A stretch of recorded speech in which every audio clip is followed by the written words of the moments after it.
El sensor de posición del cigüeñal o el sensor CKP es uno de los elementos más importantes del vehículo y a veces es difícil de diagnosticarlo porque sus síntomas se confunden con otros elementos del motor. Por eso en este video te mostraré cómo funciona, cuáles son las fallas que se presentan y cómo probarlo.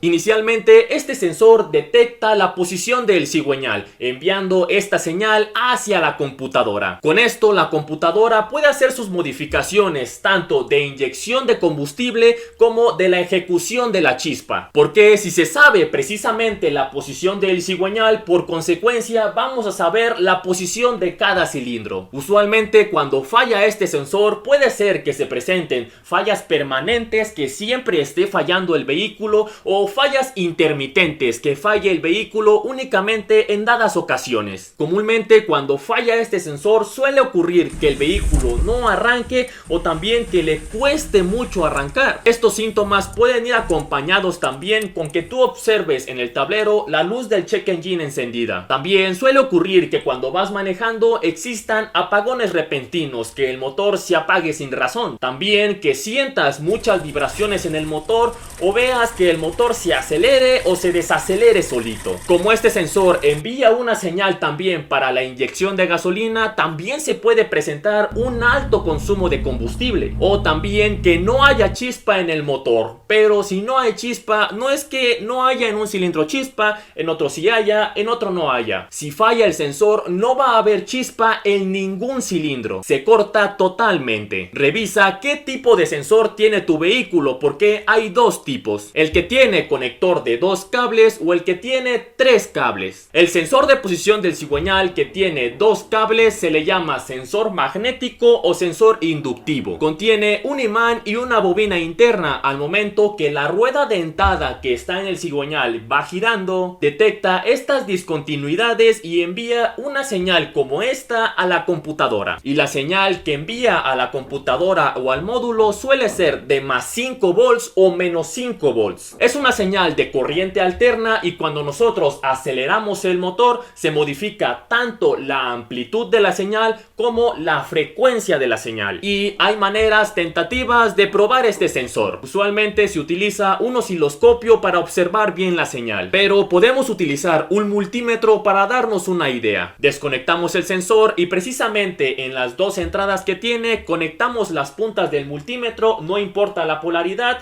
y el multímetro lo configuramos en la posición de medición de resistencia. Como tiene una bobina interna, en mi experiencia usualmente la resistencia que suelen dar es de 0.5 o 1 kilo ohms. Si al momento de medir resistencia y poner las puntas no da nada de resistencia, es probable que el sensor esté dañado. También, como el sensor emite corriente alterna, podemos medirla con el multímetro. Quitamos el arnés y conectamos las puntas del multímetro. Ahí ahora el multímetro lo ponemos en medición de corriente alterna. Ahí, al momento de darle marcha al vehículo, se debe detectar el voltaje, usualmente en el rango de 0 a 5 volts.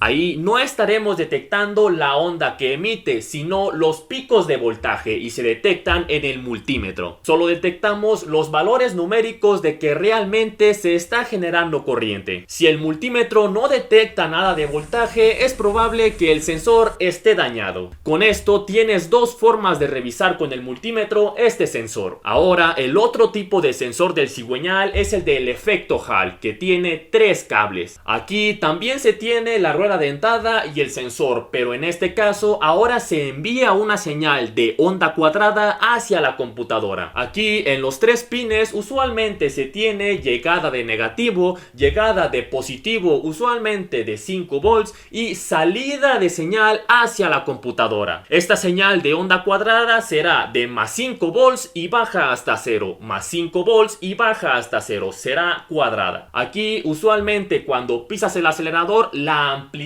de los cuadrados será la misma, de 0 a 5 volts, pero lo que aumentará será la frecuencia de aparición de esta onda cuadrada. Es decir, varía la frecuencia pero la amplitud será la misma. Casi siempre es difícil diagnosticarlo con un multímetro porque casi siempre se utiliza un osciloscopio. Pero lo que hacen muchas personas es probarlo con un foco LED. Como los focos LED usualmente funcionan con 5 volts y como la emisión de voltaje del sensor es de 0 a 5 volts, se puede hacer una prueba. Conectamos el positivo y el negativo al sensor y precisamente a la salida, que suele ser el pin del medio, conectamos un foco LED. Claro, también con su resistencia para que no se dañe o se funda. Ahí, en ese momento, el foco LED debe de estar encendido. Y al momento de que tú acercas algún objeto metálico a la punta del sensor, el foco LED debe de apagar. Lo quitas, enciende, lo pones, lo apaga. Lo quitas, lo enciende, lo pones, lo apaga. Así se genera la onda cuadrada con la rueda dentada. Esto es una forma de probar el funcionamiento del sensor. Pero hay vehículos que no tienen como estos sensores de posición del cigüeñal, como esta camioneta que tiene el sensor de posición del cigüeñal metido en el distribuidor, en la parte interna. Es un disco con pequeñas ranuras y un láser que detecta la discontinuidad de las ranuras. Esta señal también es enviada a la computadora y si nosotros desconectamos el sensor, el vehículo no enciende. En mi experiencia, este es el síntoma que más se presenta, que el carro no encienda. Este sensor del cigüeñal funciona muy parecido que el sensor de posición del árbol de levas. Y su función también es enviar una señal a la computadora. En un video próximo hablaré más sobre él porque sus síntomas de falla son muy parecidas. Y a veces se suele confundir entre estos dos. Y en un video próximo hablaré sobre él. Sin más, con esto te das una idea de cómo funciona el sensor del cigüeñal, cómo probarlo y cuáles son sus síntomas. Esto es todo por el video. Si te gustó, dale like y suscríbete. Yo soy Carlos Molina, muchas gracias, hasta luego. Perfect.